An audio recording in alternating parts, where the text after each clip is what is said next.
नमस्कार दोस्तों, मैं हूं सुरेश गुप्ता। आप सभी का स्वागत है मेरे चैनल पर। दोस्तों, इस ऑटो आईएसओ की सीरीज़ में आज हम आपको बताएंगे कि ऑटो आईएसओ को फ्लैश के साथ कैसे इस्तेमाल करते हैं। तो दोस्तों, आप में से बहुत सारे लोग हॉबिस्ट होंगे, लेकिन मैक्सिमम लोग प्रोफेशनल फोटोग्राफर्स होंगे और इवेंट और वेडिंग्स वगैरह कवर करते रहते होंगे। और आप में से बहुत लोगों ने एक्सपीरियंस किया होगा कि जब भी आप किसी इवेंट्स में या किसी वेडिंग में फ्लैश से फ़ोटो लेते हैं तो कई बार बैकग्राउंड डार्क हो जाता है, या अगर बैकग्राउंड का एडजस्ट करते हैं तो आपके सब्जेक्ट का चेहरा बर्न हो जाता है। इससे रिलेटेड हमारे व्यूअर्स ने समय समय पे हमसे बहुत सारे सवाल पूछे हैं कि इसको हम कैसे ओवरकम करें। साथ ही साथ एक प्रॉब्लम और भी रहती है कि मैक्सिमम जगह पे जो संगीत का प्रोग्राम होता है वहाँ पर आजकल बैक में जो है एलईडी स्क्रीन लगी होती है, और एलईडी स्क्रीन के सामने जब आप किसी की फ़ोटोग्राफी करना चाहते हैं या वीडियोग्राफी करना चाहते हैं तो आपके सब्जेक्ट का फेस जो है थोड़ा सा डार्कर होने लगता है, क्योंकि पीछे से लाइट आ रही होती है एलईडी स्क्रीन की, तो उसमें आपकी फ़ोटोज़ अंडर एक्सपोज होने लगती हैं। तो इस तरह की समस्याओं से निपटने के लिए क्या सॉल्यूशन है, इस वीडियो में आपको मैं एक एक समस्या का सिलसिलेवार सॉल्यूशन दूंगा।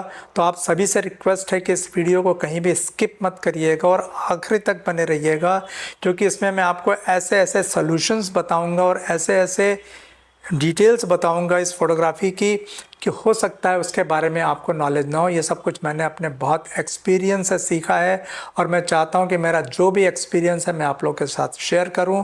तो आइए वीडियो को शुरू करते हैं और आपको बताते हैं कि फ्लैश और ऑटो आईएसओ का कॉम्बिनेशन जो है कैसे काम करता है। तो दोस्तों, सबसे पहले तो हम ये समझें कि जब हमारा कैमरा और फ्लैश हम साथ लगा के जब फ़ोटो लेते हैं तो फ्लैश और कैमरा पूरा एक टीम की तरह से काम करता है।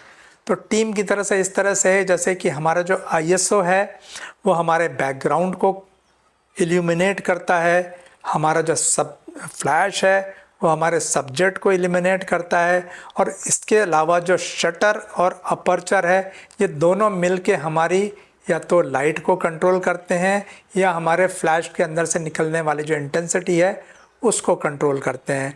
तो नॉर्मली हमारी जो एम्बिएंट लाइट होती है उसको कंट्रोल करने के लिए हम लोग अपर्चर का इस्तेमाल करते हैं, और हमारे फ्लैश के अंदर से निकलने वाली लाइट है उसको कंट्रोल करने के लिए हम लोग फ्लैश की पावर का इस्तेमाल करते हैं। शटर स्पीड का इस्तेमाल सिर्फ मोशन ब्लर को रोकने के लिए करते हैं, क्योंकि जब तक आपकी फ्लैश आपके सिंक की स्पीड जो स्पेसिफाइड है, जो नॉर्मली 250 या 200 या 160 होती है, हर कैमरे की अलग अलग होती है, तो उसके अंदर जब भी हम काम करते हैं तो हमारी शटर स्पीड का फ्लैश के एक्सपोजर पे बहुत ज़्यादा फ़र्क नहीं पड़ता। अगर आप 1/30 की शटर स्पीड रखेंगे या 1/200 की शटर स्पीड रखेंगे, फ्लैश की इंटेंसिटी पे उसका कोई फ़र्क नहीं पड़ेगा। लेकिन आगे हम बताएंगे कि आपकी शटर स्पीड भी कैसे आपके एक्सपोजर में फ़र्क डाल देती है।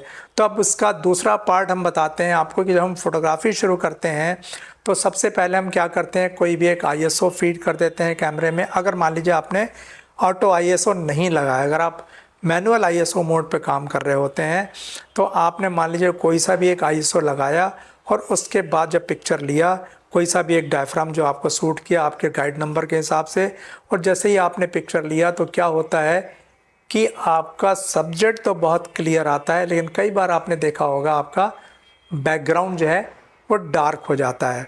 तो बैकग्राउंड डार्क होने का कारण ये है कि आपके कैमरे से निकलने वाली जो फ्लैश की लाइट है उसने आपके सब्जेक्ट को तो एलिमिनेट कर दिया, लेकिन आपके फ्लैश से निकलने वाली जो लाइट है वो आपके बैकग्राउंड तक नहीं पहुंच पाती है। तो इसी वजह से आपका सब्जेक्ट तो सही आ जाता है और बैकग्राउंड आपका प्रॉपर तरीके से एक्सपोज नहीं हो पाता है। तो इस चीज़ को सॉल्व करने के लिए आपके पास दो तरीके हैं। पहला तरीका तो ये है कि नॉर्मली हमने देखा है कि हमारे फ्लैश की, हमारे कैमरे की जो भी सिंक स्पीड स्पेसिफाइड रहती है, मैक्सिमम फोटोग्राफर्स अपने कैमरे की शटर स्पीड उतनी ही लगा देते हैं। मान लीजिए कि वो 160 है या 200 है या 250 है, तो आप 250 लगा के फ़ोटो खींचते हैं तो आपका बैकग्राउंड थोड़ा सा डार्क हो जाता है। तो अगली बार आप धीरे धीरे जो है अपना शटर स्पीड कम करना शुरू कीजिए और कोशिश करिए कि 1/60 तक आप फ़ोटोज़ खींच सकते हैं।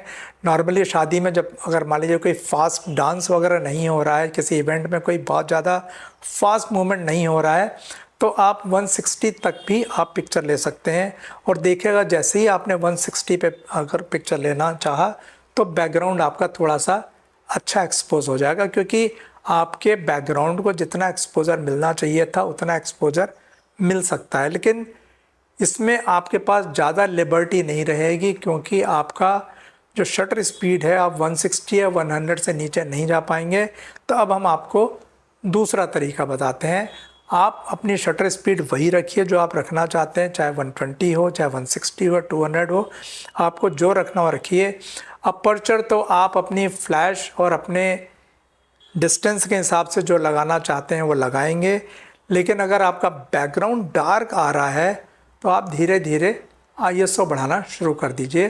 और जैसे जैसे आप ISO बढ़ाते जाएंगे तो देखेंगे कि एक समय ऐसा आएगा कि आपका एक्सपोजर जो है बैकग्राउंड का बिल्कुल सही आ जाएगा।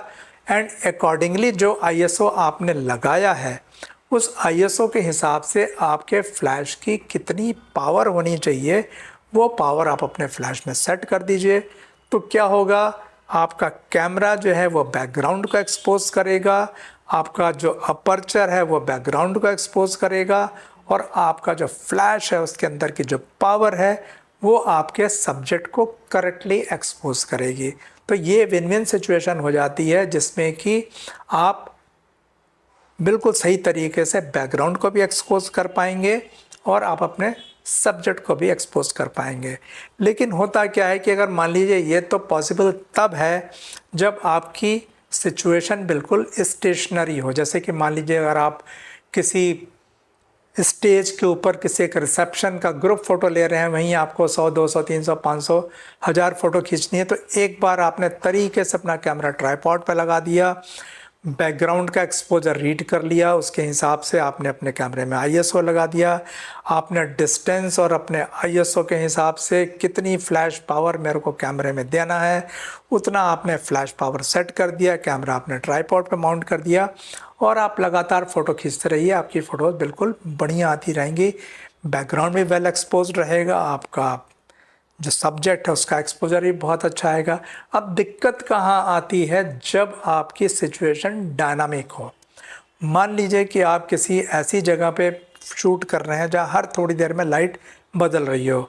फॉर एग्ज़ाम्पल आपका जैसे डांस हो रहा है, कोई DJ का फ्लोर है, उसके ऊपर तरह तरह की लाइट्स अलग अलग कलर से ब्लो हो रही हैं, वहाँ पे अगर आपको फ़ोटोज़ लेना है तो आप कोई भी एक ISO फिक्स नहीं कर पाएंगे। उसी तरीके से अगर थोड़ी देर में कभी आपको घर के अंदर शूट करना है, होटल के अंदर शूट करना है, थोड़ी देर में आपको बाहर शूट करना है, फिर आपको बारात का शूट करना है, या कोई भी ऐसी जगह शूट करना है जहाँ पे लाइट फ्रिक्वेंटली चेंज हो रही हो, तो ऐसी जगहों पर ये वाला जो अरेंजमेंट है ऑटो ISO प्लस फ्लैश, ये कॉम्बिनेशन बहुत काम आता है। लेकिन इसकी सबसे बड़ी प्रॉब्लम ये है, बिल्कुल ध्यान से सुनिएगा, कि ये वाला अरेंजमेंट आपकी मैनुअल फ्लैश पे सही तरीके से काम नहीं करेगा। इसलिए काम नहीं करेगा क्योंकि जैसे ही आपने ऑटो ISO लगाया तो फ्रिक्वेंटली आपका ऑटो ISO जो है लाइट के हिसाब से ISO चेंज करता रहेगा, और अकॉर्डिंगली आपको जो ISO लगा हुआ है आपके कैमरे में उसके हिसाब से आपको अपने फ्लैश की पावर भी चेंज करनी है।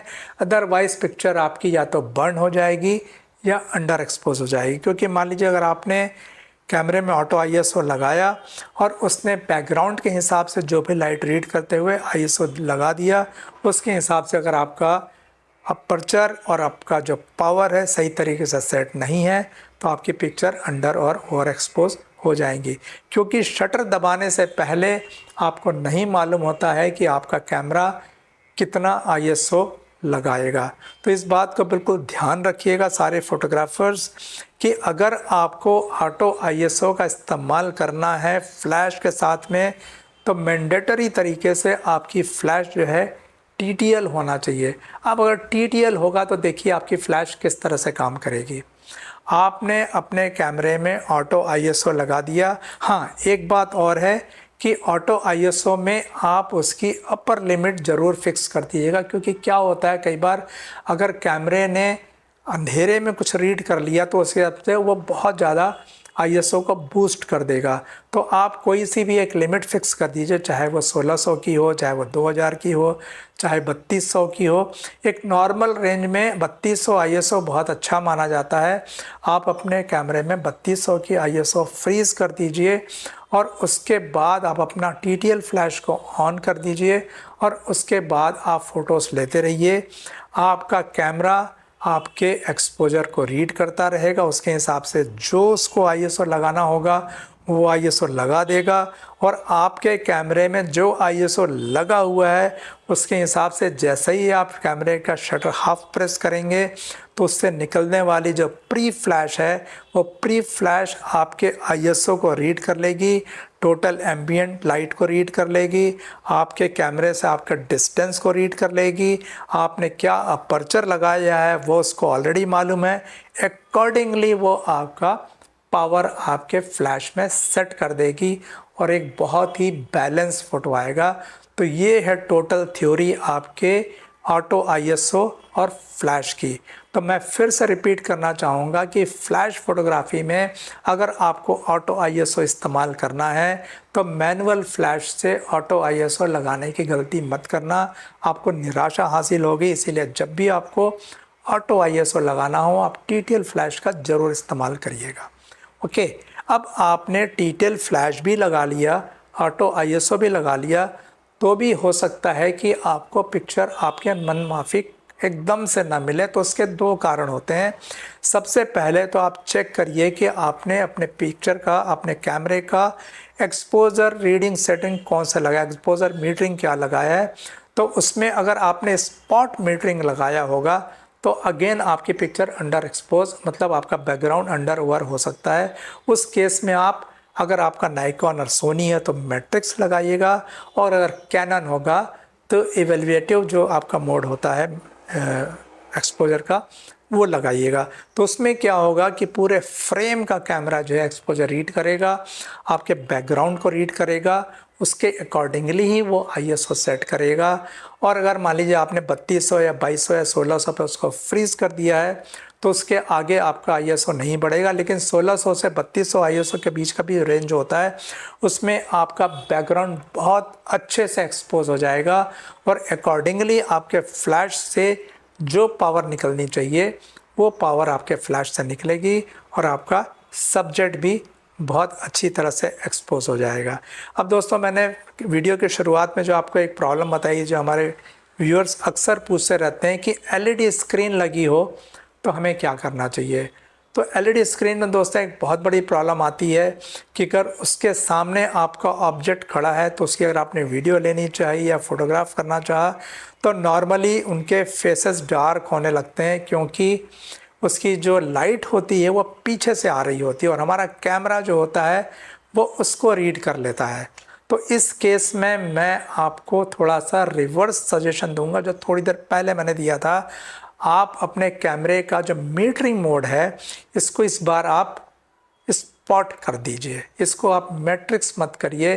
तो आपका कैमरा क्या होगा कि पीछे की जो एलईडी लाइट है उसको नहीं पढ़ेगा, आपके सब्जेक्ट को पढ़ेगा। तो आपके सब्जेक्ट के हिसाब से वो रीड करेगा कि उसको कितना एक्सपोजर देना है, क्योंकि डेफिनेटली आपका सब्जेक्ट थोड़ा सा डार्क में रहेगा क्योंकि पीछे से लाइट ग्लो हो रही है।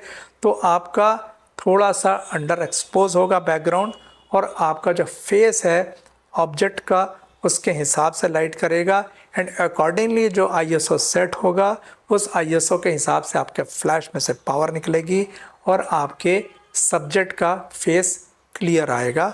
उस केस में आपका बैकग्राउंड बहुत ज़्यादा ब्राइट नहीं होगा। ये तो हो गई आपकी एलईडी स्क्रीन की बात। लेकिन नॉर्मल कोर्स में भी जब आप फ़ोटोज़ लेंगे तो कभी आपको ऐसा लग सकता है कि हमारा बैकग्राउंड ज़्यादा ब्राइट हो रहा है या अंडर हो रहा है, या मेरा जो सब्जेक्ट है वो ज़्यादा ब्राइट हो रहा है या अंडर एक्सपोज हो रहा है। तो इसमें भी आपके पास दो तरह के अरेंजमेंट होते हैं। एक होता है एक्सपोजर कंपनसेशन और दूसरा होता है फ्लैश एक्सपोजर कंपनसेशन। जो एक्सपोजर कंपनसेशन होता है वो आपके कैमरे में होता है, तो उसको प्लस और माइनस दोनों डायरेक्शन में आप कंपनसेट कर सकते हैं। अगर आपको लग रहा हो कि आपका बैकग्राउंड ज़्यादा ब्राइट हो जा रहा है तो आप थोड़ा सा उसको नेगेटिव साइड में कंपनसेट कर दीजिए। अगर आपको लग रहा है कि नहीं मेरा अभी बैकग्राउंड थोड़ा सा और एक्सपोजर मांग रहा है तो आप उसको पॉजिटिव साइड में प्लस कंपनसेट कर दीजिए। तो जैसे ही आप प्लस कंपनसेट करेंगे तो आपका एक्सपोजर थोड़ा सा और एक्सपोज होना शुरू हो जाएगा। तो जैसे ही आपने कंपनसेट किया उसके हिसाब से जितनी आईएस को थोड़ा और बूस्ट होने की ज़रूरत होगी वो उतना बूस्ट कर देगा, और जितना आईएसओ बूस्ट हुआ होगा उसके हिसाब से आपके फ्लैश के अंदर से निकलने वाली जो पावर है वो भी अपने आप एडजस्ट हो जाएगी। उसी तरीके से अगर आपको लगता है कि आपकी जो इमेज है सब्जेक्ट की वो थोड़ी सी अंडर एक्सपोज या ओवर एक्सपोज हो रही हो तो आप फ्लैश की पावर को नेगेटिव या पॉजिटिव साइज में कंपनसेट कर दीजिए। तो अगर आपको अपना सब्जेक्ट का एक्सपोजर कंपनसेट करना है तो आपके फ्लैश में कंपनसेशन का बटन रहता है, उसको आप दबाकर प्लस और माइनस दोनों डायरेक्शन में कंपनसेट कर सकते हैं। ये 0.3 के इंटरवल में कंपनसेशन रहता है, 0.3, 0.7, 1.3, 1.7 इस तरह से आगे बढ़ता जाता है अप टू 5 तक। उसी तरह से माइनस साइड में भी ये डिक्रीज़ होता है। तो अगर आपको लग रहा है कि आपकी फ़ोटोज़ ओवर एक्सपोज हो रही हैं तो माइनस साइड में कंपनसेट कर दीजिए। अगर आपको लग रहा है अंडर एक्सपोज हो रही हैं तो पॉजिटिव साइड में कंपनसेट कर दीजिए। तो दोस्तों अब मैं आपको कुछ पिक्चर्स दिखाता हूं जो कि अलग अलग आईएसओ पे खींची गई है, और जैसे ही हम आईएसओ बढ़ाते जाते हैं देखिए आप बैकग्राउंड के ऊपर उसका क्या फ़र्क आता है। इससे आपको एकदम क्लैरिटी आ जाएगी कि जब भी हम पिक्चर्स लेते हैं तो हमारा जो एक्सपोजर होता है, हमारा जो फ्लैश का जो पावर होता है, खाली वही इम्पॉर्टेंट नहीं होता है, हमारा आईएसओ बहुत ज़्यादा इम्पॉर्टेंट होता है, क्योंकि आईएसओ हमारे बैकग्राउंड को एक्सपोज करता है। तो किसी भी पिक्चर की जान उसकी बैकग्राउंड होती है। अगर हमने सब्जेक्ट को तो बहुत अच्छे से एलिमिनेट कर लिया, बहुत अच्छे से उसको लाइट अगर आ गई, बहुत अच्छे से एक्सपोज हो गया, लेकिन अगर मान लीजिए बैकग्राउंड में जान नहीं है तो पिक्चर में जान नहीं आएगी। तो पिक्चर में जान तभी आएगी जब आपके बैकग्राउंड में जान आए, और बैकग्राउंड में जान आने के लिए आपको आईएसओ को कंट्रोल करना होगा सही तरीके से, और जल्दी में आईएसओ कभी भी सही तरीके से कंट्रोल नहीं हो पाता है। इसलिए कैमरे के अंदर जो इतनी अच्छी फैसिलिटी दी गई है आपको ऑटो आईएसओ की, आप ऑटो आईएसओ का इस्तेमाल कीजिए। फ्रिक्वेंटली आप आईएसओ नहीं बदल सकते हैं, इसलिए ही आपको ऑटो आईएसओ का इस्तेमाल करना पड़ता है, क्योंकि ऑटो आईएसओ एक ऐसी चीज़ है जो सिचुएशन के हिसाब से, लाइट की इंटेंसिटी के हिसाब से अपने आप आईएसओ चेंज कर देती है। और आपकी टीटीएल फ्लैश की खासियत होती है कि आपके आईएसओ के हिसाब से और आपकी एम्बिएंट लाइट के हिसाब से और आपने अपने कैमरे में क्या अपर्चर लगाया हुआ है उसके हिसाब से उसकी फ्लैश की पावर को वो अपने आप एडजस्ट कर लेती है। तो ये दो कॉम्बिनेशन आपके लिए बिल्कुल जिसको बोलते हैं ना मैजिकल रॉड का काम करती है, मैजिक की छड़ी है ये। अगर इन दोनों के साथ अगर आप काम करेंगे आपकी कभी भी कोई पिक्चर ओवर एक्सपोज नहीं होगी, आपको बहुत अच्छे रिजल्ट्स मिलेंगे। तो आगे से आपको जब भी किसी फंक्शंस में अटेंड करना हो जहाँ पे डायनामिक लाइट की सिचुएशन हो, वहाँ पर आप ऑटो आईएसओ और टीटीएल फ्लैश के कॉम्बिनेशन को ज़रूर इस्तेमाल कीजिएगा। तो दोस्तों उम्मीद करते हैं आपको ये ऑटो आईएसओ और फ्लैश के कॉम्बिनेशन का कॉन्सेप्ट बहुत अच्छे से समझ में आ गया होगा। अगर आपको अभी भी कोई डाउट हो तो कमेंट बॉक्स में ज़रूर पूछिएगा, मैं उसको आंसर देने की कोशिश करूँगा। अगर आपको ये वीडियो पसंद आया हो तो इसे लाइक ज़रूर कीजिएगा। अगर आपको लगता है कि इसको किसी अपने फ्रेंड से शेयर करने से उसको भी एडवांटेज होगा तो शेयर ज़रूर कीजिएगा। मिलते हैं अगले वीडियो में किसी नए टॉपिक के साथ, तब तक के लिए नमस्ते, जय हिंद।